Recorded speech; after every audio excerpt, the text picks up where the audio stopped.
अस्सलाम वालेकुम, मेरा नाम बिलाल है। दोबारा से एक नई वीडियो के साथ आपकी खिदमत में हाज़िर हैं। आज के हमारे टॉपिक्स हैं, मोहम्मद रिजवान को कप्तानी देने की बात हो रही है, मीडिया में चल रही है।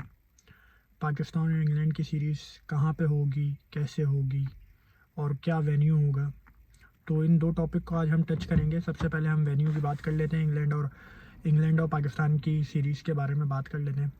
कि सुनने में ये आ रहा है शायद हो सकता है एक टेस्ट मैच अबू धाबी के अंदर कराया जाए और बाकी टेस्ट मैचेस पाकिस्तान में कराया जाए, जो कि कोई सेंस बनता नहीं है जिस बात का।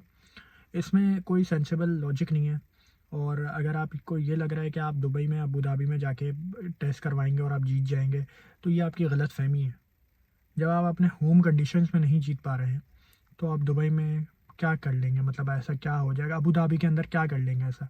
अबू धाबी में वैसे भी इतना स्पिन नहीं होता है जितना दुबई में होता है या शारजा में होता है कंपैरेटिवली। तो कहने का मकसद ये है कि अगर इस तरह का कोई डिसीजन होता है तो ये एक होस्ट के पॉइंट ऑफ व्यू से भी कोई इतना अच्छा इम्पैक्ट नहीं डालेगा, और ना ही एज अ गेस्ट टीम जो इंग्लैंड आएगी उनके लिए कोई आसानी होगी, बल्कि उनके लिए और मुश्किल होगी। और फिर अभी तो पाकिस्तान में टीम्स आना शुरू हुई हैं, टेस्ट टीम्स आना शुरू हुई हैं। इस तरह की सूरत हाल पे एक अच्छा इम्पैक्ट नहीं होगा, और ये चीज़ हमारे लिए एक नेगेटिव इम्पैक्ट दे के जाएगी, जिस पे बाकी टीम्स वैसी बड़ी टीम्स भेजने से पहले फिर सोचेंगी। सेकेंडली, लगता नहीं है कि शायद ऐसा कुछ हो। मोहसिन नकवी साहब की जहाँ तक प्रेस कॉन्फ्रेंस में वो बात सुनी है, तो मोस्ट प्रोबेबली ऐसा ना हो। मोस्ट प्रोबेबली ऐसा ना हो, लेकिन ये एक आइडिया ज़ेरे गौर ज़रूर था। तो देखते हैं अब क्या डिसीजन आता है। फाइनल डिसीजन जब आता है तो पता चलेगा। बाकी इसके अलावा रिजवान को पाकिस्तान की सारे फॉर्मेट्स की कप्तानी देने की बात हो रही है, जो कि मतलब समझ से बालातर है।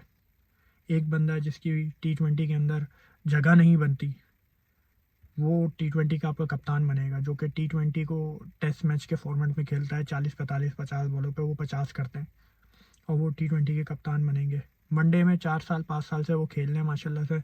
आज तक उनकी कोई मैच विनिंग नॉक नहीं है, सिवाय एक नीदरलैंड के अगेंस्ट और न्यूजीलैंड के अगेंस्ट 77 की उन्होंने 2 इनिंग्स खेली थी। कभी भी विनिंग कॉस के अंदर उनकी कोई बड़ी इनिंग्स नहीं है विनिंग कॉस में पाकिस्तान के लिए वनडे के अंदर। रही बात टेस्ट टीम की कप्तानी की, तो शान मसूद ने अभी 2 या 3 सीरीज़ कप्तानी की है, और जो कि बिल्कुल भी अच्छी कप्तानी नहीं है। इसमें कोई दो राय नहीं है कि वो अच्छी कप्तानी नहीं है। लेकिन सवाल ये हो रहा है, सवाल ये उठता है कि जब बाबर आजम का जो टोला है, ये बेसिकली ये जो 4 5 लड़के हैं, जब बाबर आजम के लिए ट्विटर पे ट्वीट्स चलती हैं कि सोचना भी मना है, बाबर हमारी रेड लाइन है, फिर आप उससे ही कप्तानी लेके उसी के ही लड़कों को अगर कप्तानी पहले शाहीन को दी, फिर उसके बाद अब रिजवान को देने की बातें हो रही हैं, तो फिर फ़ायदा नहीं है। इस तरह ना टीम बदलेगी, ना ये आपकी पॉलिटिक्स टूटेगी टीम के अंदर। इससे कोई फ़ायदा नहीं होना, बल्कि और बुरे से बदतर ही होना है, और ना ही कोई स्टेबिलिटी रहनी है टीम के अंदर। मैं ये नहीं कह रहा शान मसूद बहुत अच्छे कप्तान हैं या उनकी परफॉर्मेंस बहुत अच्छी है, उनकी अपनी परफॉर्मेंस खुद डाउन हुई है। सही 28 27 की उनकी एवरेज है टेस्ट में, जो कि कोई बहुत अच्छी नहीं है, और उन्होंने काफ़ी नंबर ऑफ मैचेस खेले हैं। 2013 2012 से वो क्रिकेट खेल रहे हैं पाकिस्तान के लिए।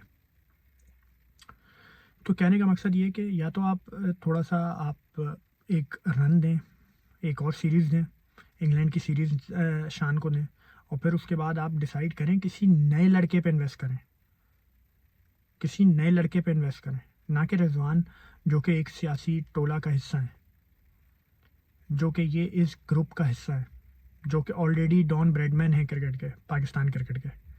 तो ऐसे लोगों को अगर आप कप्तानी दे रहे हैं या ऐसे लोगों को आप प्रमोट करेंगे, तो फ़ायदा नहीं होना, बल्कि और नुकसान होगा, और बल्कि हम नीचे जाएंगे, और बल्कि हमारी क्रिकेट डाउनफॉल पे जाएगी। सेकेंडली, हमें जो नई इंग्लैंड की सीरीज़ आने वाली है, उस पर हमें मोस्ट प्रोबेबली मे बी हम शायद कुछ नए, शायद के कोई नई फेसेस देखें। लेकिन हमारे बोर्ड में या हमारे सेलेक्टर्स में इतनी हिम्मत नहीं है कि वो बाबर आजम को रेस्ट दें, ड्रॉप करें, वो नसीम शाह को ड्रॉप करें ये स्क्वाड से, और इसके अलावा और दो एक ना अब्दुल्ला शफीक को ड्रॉप करें। हमारे यहाँ मसला ये कि बाबर आजम को हम ड्रॉप इसलिए नहीं कर सकते क्योंकि हमारे माइंडसेट में बन चुका है कि बाबर आजम ही क्रिकेट है, क्रिकेट ही बाबर आजम है। सो पता नहीं क्या होता है। खैर, रिजवान ने बांग्लादेश की सीरीज़ के अंदर इतने रन्स तो कर ही दिए थे कि उनकी कप्तानी पक्की हो जाए, तो मोस्ट प्रॉब्ली हो सकता है कि वो नेक्स्ट कप्तान बन जाए। लेकिन इससे कोई ना फ़ायदा होना है बल्कि शायद हमारी क्रिकेट को थोड़ा बहुत नुकसान ही और हो जाए, वैसे ही नीचे गिरी हुई और गिर जाएगी, तो इससे कोई वो होना नहीं है। मुझे नहीं लगता कि ये एक बहुत अच्छा फ़ैसला होगा या बहुत अक्लमंदाना फ़ैसला होगा। ऐसा मुझे फ़ील नहीं होता कि रिज़वान को कप्तानी देना बेहतर होगा इस सिचुएशन में। बाकी देखें क्या फ़ैसला होता है। लेकिन in my view, in my personal point of view, Shan Masood को एक सीरीज़, इंग्लैंड की सीरीज़ ज़रूर देना चाहिए। बाकी आप लोग कमेंट में ज़रूर बताइएगा कि आप लोगों का क्या पॉइंट ऑफ व्यू है, और अगर वीडियो अच्छी लगे तो प्लीज़ लाइक और सब्सक्राइब ज़रूर कीजिएगा। Thank you. अल्लाह हाफ़िज़।